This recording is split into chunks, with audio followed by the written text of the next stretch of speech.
ሰበብ እሞታለሁ ብለሽ አንሶበኛ አንሶበኛ ሰበብ እሞቅረትሽ ለሙና አንሶበኛ አንሶበኛ አንሶበኛ አንሶበኛ ሰላም ሰላም እንዴት ናችሁ? በያላችሁበት ሁሉ ነገር ሰላም ነው። አሽን አንድ ይወላችሁ እሞኝላችሁ አልብስ ጎንደሎ ወዳችሁ ላይክ እና ሼር እያደረጋችሁ ሐሳቦቻችሁ ለብዙዎች አካፍሉ። ለዚህም ከልብ አመሰግናችኋለሁ። ሐሳቡ ሲሞቻችሁ እንግዲህ ላይክ እና ሼር ማድረጋችሁን አትርሱ። 2000 ላይክ ይገባል። ከልብ አመሰግናችኋለሁ። ዛሬ ሚዛናችን ዘላችሁ የመጣ ነው እንግዲህ ሰበባ የማያልቅ አሜሪካ ነው። ለደረሰባት ለእያንዳንዱ ምትና ኩርኩም ሁሉ 1000 ሰበብ ትደረድራለች። በጣም የሚጎርም ነገር ነው። ከዚህ በፊት እንደምታውቁት ኩዌት ላይ የአሜሪካ የጦር ጀት F-15 የተባለ የጦር ጀት ተመቶ ተኮሰከሰ። ምን እሺ ኢራን መታች ሲባል አረ እውነት ኢራን አልመታችም፣ እርስ በርሳችን የተሞታታናል። እውነት እንግዲህ ኢራን ካልመታችሁ እርስ በርሳችሁ ከተሞታታችሁ የኢራን ዱላ ከሳተ ዱዓዋ ከሳተ በዱላ እየወደቃች ነው ማለት ነው። እንደገና ሁለተኛ ተኮሰከሰ። ኤስ ምን ሸና አለን። አረ የኢራን ዱላ አይደለም ማለት እና ዱዓዋ ነው ወይ ዱዓዋ ወይ ዱላ እየመታች ነው። ሶስተኛ ጀት ነው የጦር ጀት ተኮሰከሰ ኢራን ላይ ኩዌት ላይ። ከዛስ ኤስ ምንድነው? አይ ፍሬንድሊ ፋየር በስተት የኩዌት የጦር የአየር መቃወሚያ ሰደነኛን ይመታናል። እውነት እንደገና አብርሃም ሊንከን እንደ ተላጠሙዝ በዚህም ተሸራርፋ ወደ ሀገሯ ተመልሳ ሄደች። አረ ይሄ ውሸት ነው አለ። ይሁንላቸው። ትናንትና ዩኤስ ጀራልድ አርፎርድ እንደዚሁ እሷት ተያያዘ። ይሄስ ኢራን መታው ነው? አረ አልመታቸው። ምን ነው ከልብስ ማጠቢያ እሳት ተነስተናል እና አልሰውበኛ ያልካች ከዚህ እኮ ነው። ሰበብ አያልቅም። በቃ አንዱ ሲባል ሌላ አሁን ነገም ደግሞ ሌላ ይደረድራሉ። ሌላ የጦር ጀት ይኮሰከሳል ወይ ነገ ወይ ከነገ ወዲያ ዝም ብላችሁ ለማየት ያብቃቸው። ምንድነው ከተባለ ራሱን አጥፍቶ ነው ይላቸው። ዝም ብሎ በቃ ማንም ሳይነካ ተኮሰከሰ። አሁን ዛሬ ደግሞ እጅግ በጣም ግዙፍ የሆነ የጦር አውሮፕላኖች ነዳጅ የሚሞላ እጅግ በጣም የተራቀቀ የጦር ጀት ተከሰከሰ። ይሄሳል ይሄም በቃ አጋጣሚ የቴክኒክ ችግር ነው እንትን የተከሰከሰል። ስለዚህ እንግዲህ ኢራንን ለመደብደብ እሳት ታቅፈው የሚወረወሩ የጦር ጀቶች በሙሉ ኢራን ሳትመታቸው በራሳቸው ከተከሰከሱ ዱዓዋ እየሰራ ነው ማለት ነው። ረመዳን ከሪም በሉልኝ እስቲ ለኢራን ረመዳን ከሪም በዱላ ሳይሆን በዱዓ ነው እያላችሁ እስቲ ኮሜንት እፍረት ይዛቸው ከር እውነት በቃ ውርደት በ13 ቀን ጦርነት ይሄ ሁሉ የጦር ጀት ሲሮክፍ እንደ ቆጠል ሲሮክፍ ምን ብለህ መልስ ትሰጣለህ? እውነታቸው ነው። በደሞ ብትናገሩም አያምርም። እንግዲህ ኢራን ዱላዋንም ዱዓዋንም አጠናክራ ቆጠላለች። በዚህ በረመዳን ጾም ቀን ሙሉ ይጾማል፣ ይጾልያል፣ ይሰግዳል፣ ያፈጥሩና ውጊያ ጀምራል። ከዛ እርግፍ እና በጣም የሚያሳፍር ነው። ትልቅ እጅግ በጣም ትልቅ ግዙፍ አገር ዓለምን አንቀጥቅጣል የምትል አገር አንዲት አገር ብቻዋን መውጋት አቅተው እስራኤል ጋር ተደርባ ፈረንሳይ አግዛለሁ አይዞሽ፣ እንግሊዝ አይዞሽ አለሁልሽ፣ ጣሊያን አይዞሽ አበረታተው አጽናንተው አረጋግተው እንኳን መዋጋት አልተቻለም። እና በጣም የሚጎርም ነው። ያው ነው ወይም በዱዓ ወይም በዱላ ልክ ካስገባህ አንዱ ነው ቀረ።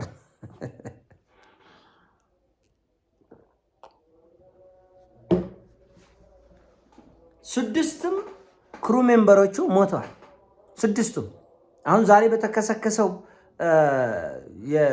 የአሜሪካ የጦር አውሮፕላን ላይ 6 ሰው ነው የሞተው። 6 ሰው እና የተከሰከሰው ኢራቅ ላይ ነው።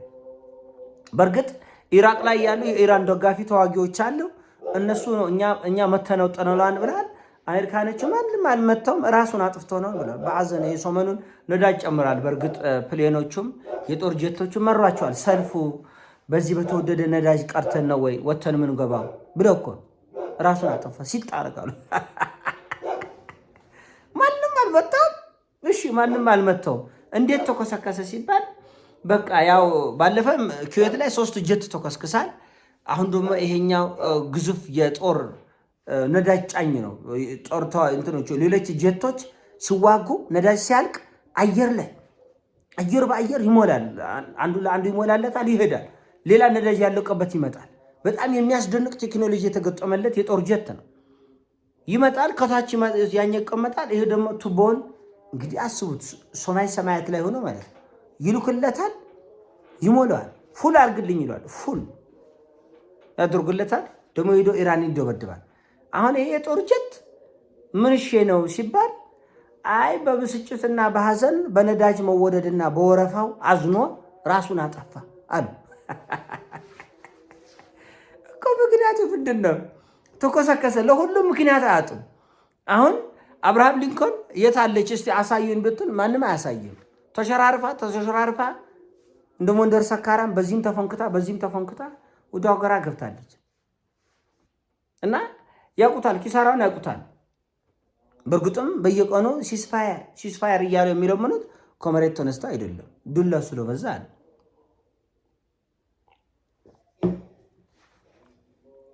ዱላ ስለበዛ አለ። ኢራኖቹ ደግሞ ተኩሱ ይቆማል፣ ግን እኛ ስንፈልግ ነው። እኛ ስንፈልግ ሴት ልጆቻችንን ትምህርት ቤት ባሉበት እንደቀጠቀጣቸው እንደጨበጨባቸው፣ እኛ ደግሞ የእናንተን ዋጋ ሳናስከፍል ይሄ ጦርነት አይቆምም ይላል። እና በዱዓም በዱላም ተጠናክሮ የቀጠለ ጦርነት ነው ይሄ። በጣም በዱላ ረመዳን ኮሪም ለኢራን በጣም በተደራጀ ሁኔታ ነው። ምክንያቱም እነሱ ካልመቱት ይሁን አሜሪካኖች እንዳሉትም ይሁንና ይሄ ሁሉ በመቶ ሚሊዮን በቢሊዮን የሚያወጣ የጦር ጀቶች እየተነሱ እንደ ቅጠል ሲረግፉ ከዱዓ በቀር ምን እንላለን ወገኖች? ከዱዓ በቀር ምንም ሊሆን አይችልም። እና በጣም የሚያስደንቅ የሚያስገርም ልዩ ክህሎት የሚጠይቅ ልዩ ችሎታ የሚጠይቅ ማስተዋል የሚጠይቅ ጦርነት ነው። ይህ ጦርነት እንዳያችሁት ሰሞኑን የጦር ከተሞቹ የኢራን የጦር ከተሞች አሉ። የሚሳኤል ማከማቻ፣ የጀልባዎች የጦርነት ላይ የሚውሉ ጀልባዎች ማከማቻ፣ የሃይፐርሶኒክ ሚሳኤል ማከማቻ፣ የድሮን ማከማቻ ስፍር ቁጥር የለው። ዓለም ተደነቀ። እንዲህ ያለ ጥንቃቄ ዩክሬን ላይ ያ ሁሉ አውሮፓ ያን ሁሉ መሳሪያ እያመጣ ሲገለብጥ ለራሱ ባዶ ሆኗል። ይህንን ራሱ የጀርመንም የመከላከያ ሚኒስተር የጣሊያንም የፈረንሳይ መከላከያ ራሱ የአሜሪካ መከላከያ ሚኒስተርም ይህን መረጃ ሰጥቷል። እኛ የጦር መሳሪያ ክምችታችን እየተመናመነ ነው ብለው ነበር። ስለዚህ እየተናበቡ ለዚህ ለራሽያና ኢራን እየተናበቡ ነው የሚሰሩት። አሁን ሰሞኑን አሜሪካ የጭንቅ መያዣ መጨበጫ ስታጣ ራሽያ ላይ ለዘመናት ጥላ የነበረውን ማዕቀብ ዛሬ አንስተዋለች። ለምን? ከአቅም በላይ ስለሆነ። ከአቅም በላይ ነዳጅ ሰማይ ሊወጣ ነው። አሁን $100 በላይ ሆኗል በበርሜል $100 በላይ ይሆናል። ይሄ $100 በላይ የሆነውን ነዳጅ በጥቂት ቀናት ውስጥ እስከ $200 ድረስ ሊተኮስ ይችላል። ይሄ ደግሞ የዓለምን ኢኮኖሚ ሙሉ በሙሉ ያናጋል። ለስሙ ጣሊያን እኔ እሰጣለሁ 9 ሚሊዮን በርሜል ብላለች። ሌሎችም እንደዚህ እናዋጣለን 2 ሚሊዮን 1 ሚሊዮን እንደዚህ 500,000 በርሜል እናዋጣለን ገበያውን እናረጋጋለን ብለዋል። አያረጋጉም። እነሱ ተኝተው ነው የከረሙት። እውነት ለመነጋገር አውሮፓውያኖቹ ለራሽያም ጦርነት አልተዘጋጁም፣ ለኢራንም ጦርነት አልተዘጋጁም። ዓለም ሁሉ ተንቀጥቅጦ ተርበድብደው ወየ ብሎ ተገዝቶ ይኖራል እንጂ እንደዚህ ያለ ጥያቄ እንዲህ ያለ ሰፋጥራ ወጥቶ መቅጠም ኑ ወጣ በል እንበል እኮ ነው። ኢራኖች እኮ ኑ ወደ ሜዳ እንውጣና ይለይሉ ወንዱ። አረ የነሱ ይለያል። አብዳረገ ኑ ውጡ በቃ ምን ይለይልና ኑ ውጡ ሜዳ ላይ እንቅጠም ነው ያላቸው።